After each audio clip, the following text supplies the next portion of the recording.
배가 뜨지 않으면 우리 회사는 이틀 후 망합니다. 강태풍의 목소리가 떨렸습니다. 멕시코에서 5천 켤레, 화성 공장에서 2천 켤레. 슈박 안전화 계약이 성사된 지 겨우 일주일 만에 태풍 상사는 나락으로 떨어졌습니다. 선적 불량 리스트. 이 네 글자가 태풍 상사의 목을 조르고 있었습니다. 오미선은 팩스 용지를 꽉 쥔 채 입술을 깨물었습니다.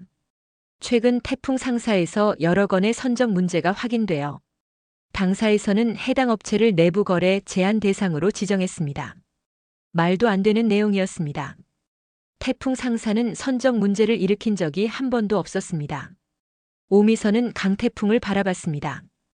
강태풍의 주먹이 떨리고 있었습니다.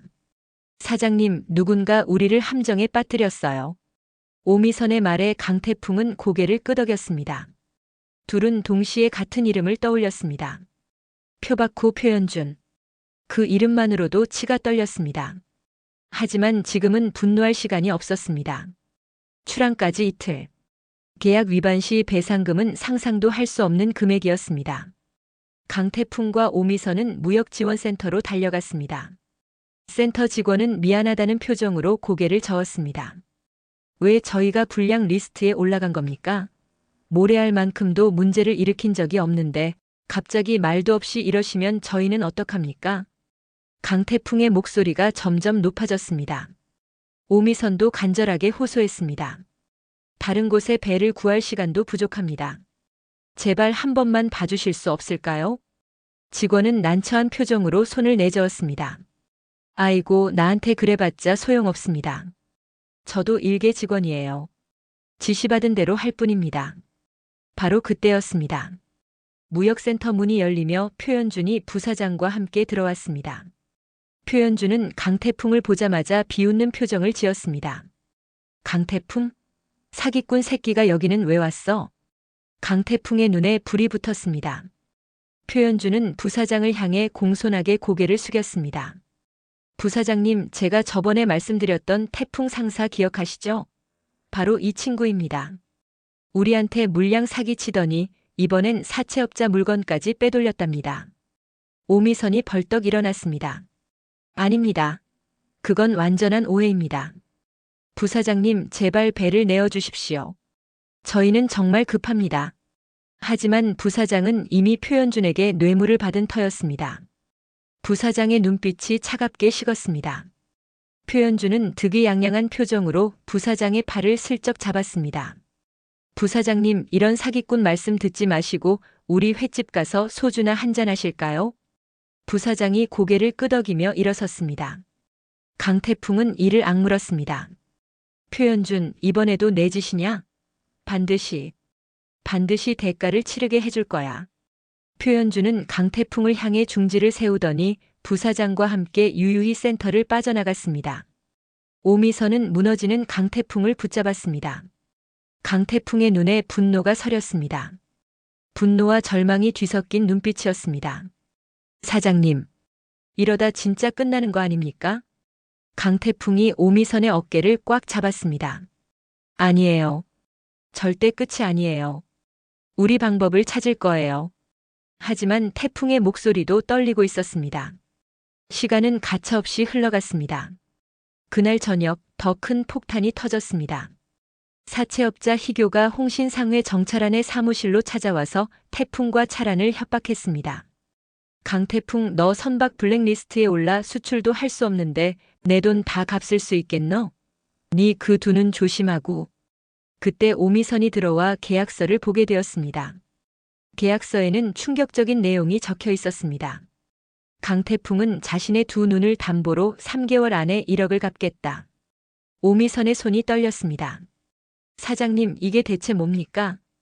오미선의 목소리가 날카롭게 떨렸습니다. 강태풍은 고개를 숙였습니다. 죄송합니다, 주임님. 죄송하다고요? 저한테 상의도 없이 자기 눈을 담보로 잡히다니 이게 말이 됩니까? 오미선의 눈에서 눈물이 흘러내렸습니다. 화가 난 것인지 걱정이 된 것인지 알 수 없었습니다. 강태풍은 오미선을 똑바로 바라봤습니다. 박윤철 사장님을 그냥 죽게 내버려 둘 순 없었습니다. 그리고 만약 똑같은 일이 또 생긴다면 저는 또 똑같은 선택을 할 겁니다. 오미선은 강태풍의 눈을 바라봤습니다. 그 눈에는 후회가 없었습니다. 오미선은 깊은 한숨을 내쉬었습니다. 화가 났지만 동시에 그런 강태풍의 마음을 이해할 수 있었습니다. 바보 같으니라고. 오미선은 고개를 돌렸습니다. 눈물을 보이고 싶지 않았습니다. 그날 밤 둘은 부산 항구를 걷고 있었습니다. 희망을 찾기 위해서였습니다. 거리의 작은 횟집에 들어가 소주를 시켰습니다. 횟집 주인 아줌마가 안주를 내오며 물었습니다. 젊은 사람들이 왜 이렇게 시무룩해요? 무슨 일 있어요? 오미선이 한숨을 쉬며 대답했습니다. 배를 구하지 못해서요. 이틀 안에 멕시코로 물건을 보내야 하는데. 아줌마가 고개를 끄덕였습니다. 아, 그거? 저기 원양어선 있잖아요. 요즘 경기가 안 좋아서 돈만 주면 뭐든지 실어준다던데. 강태풍과 오미선은 동시에 고개를 들었습니다. 둘의 눈이 마주쳤습니다. 희망의 불씨가 보였습니다. 다음 날 새벽 강태풍은 원양어선 앞에 서 있었습니다. 비린내가 코를 찔렀습니다. 선장이 갑판에서 내려다봤습니다. 선장님, 멕시코까지 신발을 실어주실 수 있습니까? 선장은 담배를 입에 물고 고개를 끄덕였습니다. 강태풍은 안도의 한숨을 내쉬려는 순간 선원들이 일제히 소금을 뿌리기 시작했습니다. 재수 없는 사람이 배에 타려 한다는 미신 때문이었습니다. 오미선이 소금을 맞으며 비명을 질렀습니다. 아, 이게 뭐예요? 하지만 강태풍은 꿈쩍도 하지 않았습니다. 소금을 맞으면서도 선장을 똑바로 바라봤습니다. 선장님, 운항비의 2배를 드리겠습니다. 바로 멕시코 만사니오 항으로 가주십시오. 선장의 눈빛이 변했습니다. 담배를 뱉어내며 손을 내밀었습니다. 우리 배는 고기잡이 배다. 화물을 실을 수 없는 배라는 거다. 2배, 3배를 줘도 안 된다는 거지. 강태풍은 원양어선에 신발 5,000켤레를 실으려고 했지만 그것마저 허락되지 않았습니다. 결국 그는 원양어선 선장이 알려준 파나마 국적의 낡은 화물선 산타루시아를 빌렸습니다.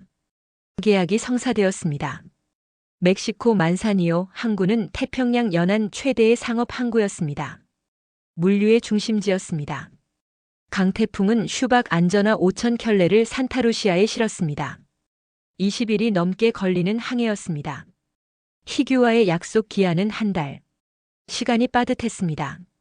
오미선은 태풍 상사 사무실에서 혼자 기다렸습니다. 연락이 되지 않았습니다. 바다 한가운데서는 전화가 터지지 않았습니다. 오미선의 마음은 타들어갔습니다.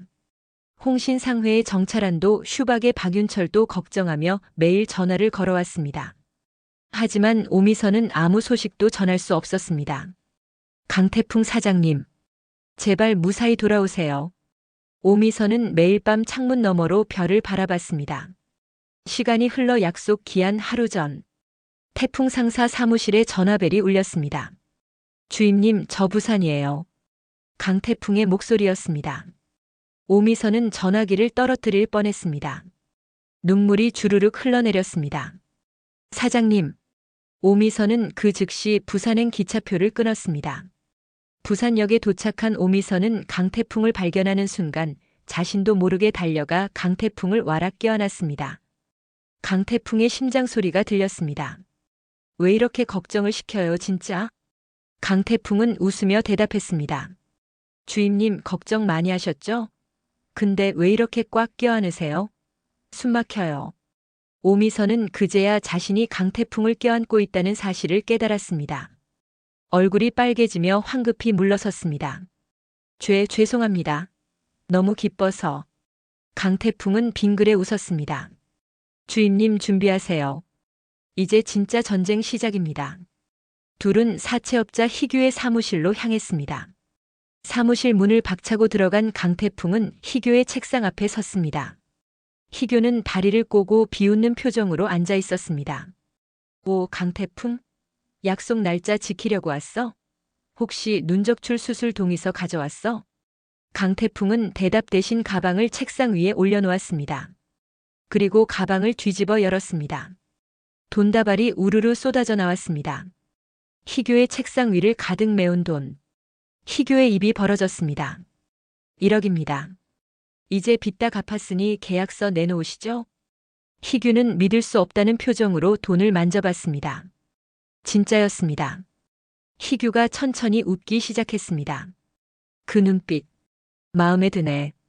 역시 강진영 사장님의 아들 맞네. 너 우리 아버지 어떻게 알아? 그 눈빛 너랑 똑같던데 약속을 잘 지켰으니 나도 선물 하나 하지. 희규는 한 통의 전화로 태풍 상사의 선박 블랙리스트를 해제해 주었습니다. 부산 바닥에서 희규는 그런 힘 있는 존재였습니다. 희규는 서랍에서 계약서를 꺼내 강태풍에게 던졌습니다. 강태풍은 그 자리에서 계약서를 갈기갈기 찢어버렸습니다. 이제 박윤철 사장님 건드리지 마세요. 우리 계약은 여기서 끝입니다. 다신 보지 맙시다. 강태풍은 오미선의 손을 잡고 사무실을 나왔습니다.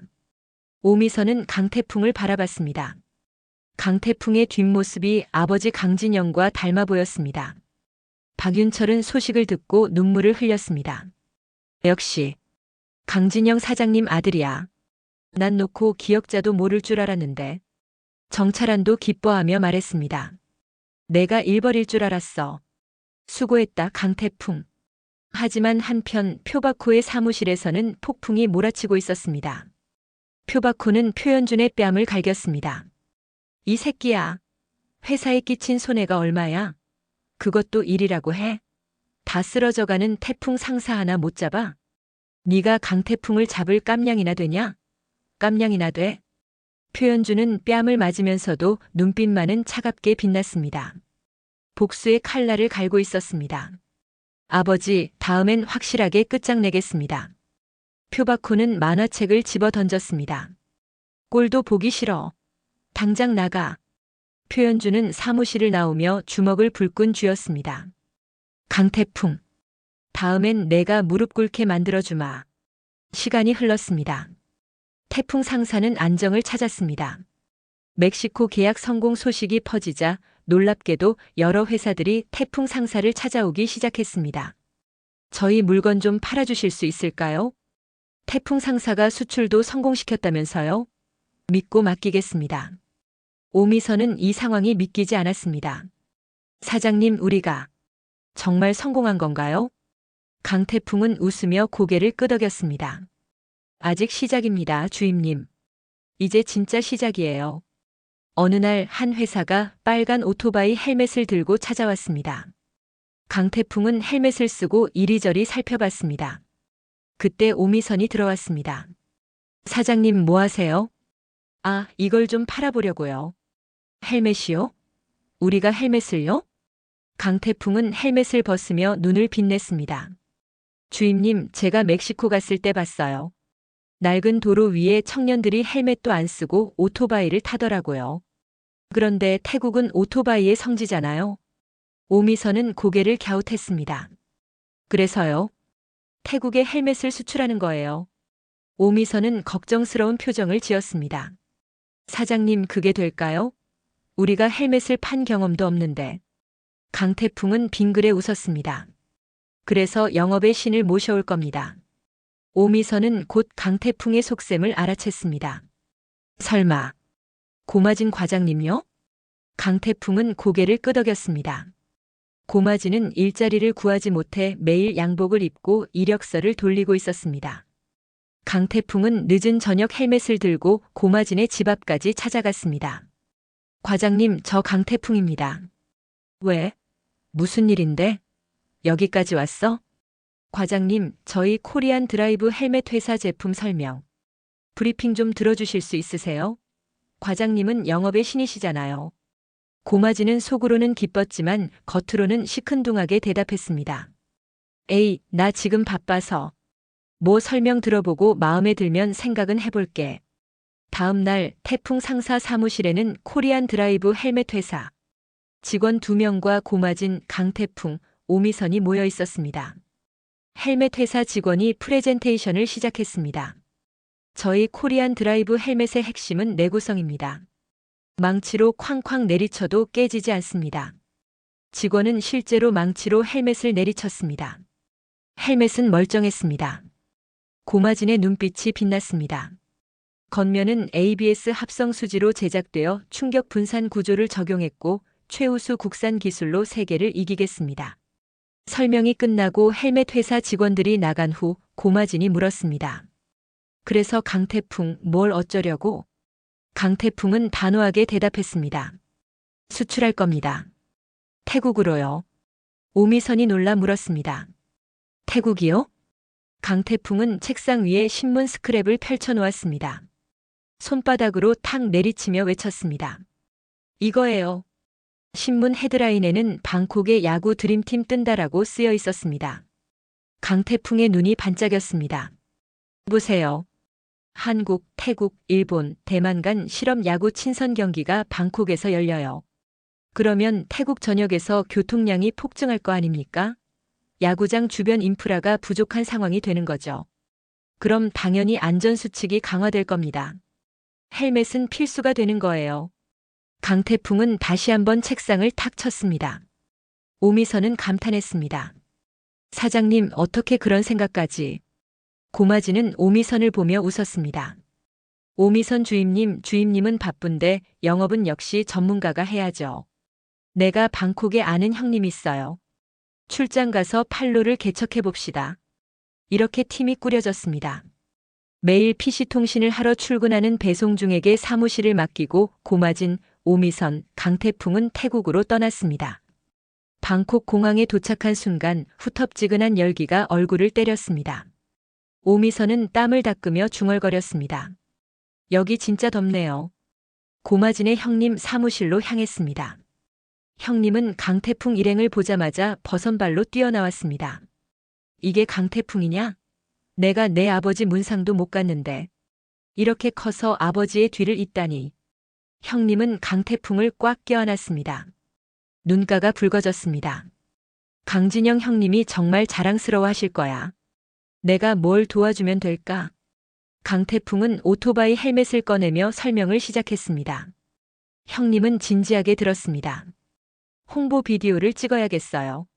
형님 사무실을 빌릴 수 있을까요? 고마지는 정중히 부탁했습니다. 당연하지. 뭐든지 써라. 촬영이 시작되었습니다. 강태풍은 태풍 컴퍼니 상자를 들고 책상에 앉아 있었고 오미선은 손가락으로 설명서를 가리켰습니다. 고마지는 기술 자료와 헬멧 사양 설명서를 펼쳐 보였습니다. 강태풍은 직접 모델로 출연해 헬멧의 안전 강도와 디자인을 소개했습니다. 이 헬멧은 여러분의 생명을 지킵니다. 한국의 최고 기술이 담겨 있습니다. 오미선은 연출을 맡아 브랜드의 메시지를 다듬었습니다. 촬영은 성공적이었습니다. 비디오를 제작해 태국 곳곳에 돌렸습니다. 그러자 놀라운 일이 일어났습니다. 태국 교통안전 갈라쇼에서 초대장이 날아온 것입니다. 오미선은 믿을 수 없다는 표정으로 초대장을 바라봤습니다. 사장님, 이거 진짜예요? 강태풍은 웃으며 고개를 끄덕였습니다. 주임님, 우리 성공했어요. 갈라쇼 당일 오미선은 머리에 핀을 꽂고 드레스를 입었습니다. 화장을 하고 거울을 바라보는 오미선의 얼굴에는 수줍음이 가득했습니다. 강태풍은 슈트에 나비 넥타이를 맸습니다. 오미선이 나타나자 강태풍은 넋을 잃었습니다. 드레스를 입은 오미선은 마치 천사 같았습니다. 오미선이 부끄러워하며 물었습니다. 왜요? 이상해요? 강태풍은 고개를 저었습니다. 아니요. 저는 오주임님이 웃을 때가 더 예뻐요. 주임님. 저 주임님 좋아하는 것 같아요. 오미선의 얼굴이 빨개졌습니다. 심장이 미친 듯이 뛰었습니다. 사장님 정신 차리세요. 우리 지금 갈라쇼 가야 한다고요. 농담할 시간 없어요. 오미선은 황급히 강태풍의 손을 잡고 행사장으로 향했습니다. 행사장 안에는 오케스트라의 현악 소리가 흐르고 있었습니다.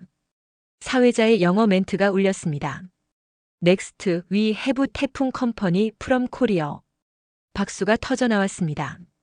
강태풍은 헬멧을 들고 무대 위로 올라갔습니다. 오미선은 통역 이어폰을 끼고 강태풍 옆에 섰습니다. 플래시가 터졌습니다. 오미선의 눈에서 눈물이 났습니다. 우리가 정말 해냈구나. 강태풍은 자신감 넘치는 목소리로 제품을 소개했습니다. 객석에서는 감탄의 박수가 쏟아졌습니다. 이 밤은 태풍 상사의 이름이 처음으로 세계에 울려 퍼진 밤이었습니다. 하지만 한국에서는 표바코가 다시 음모를 꾸미고 있었습니다. 표바코는 표현준을 불러 냉정하게 말했습니다.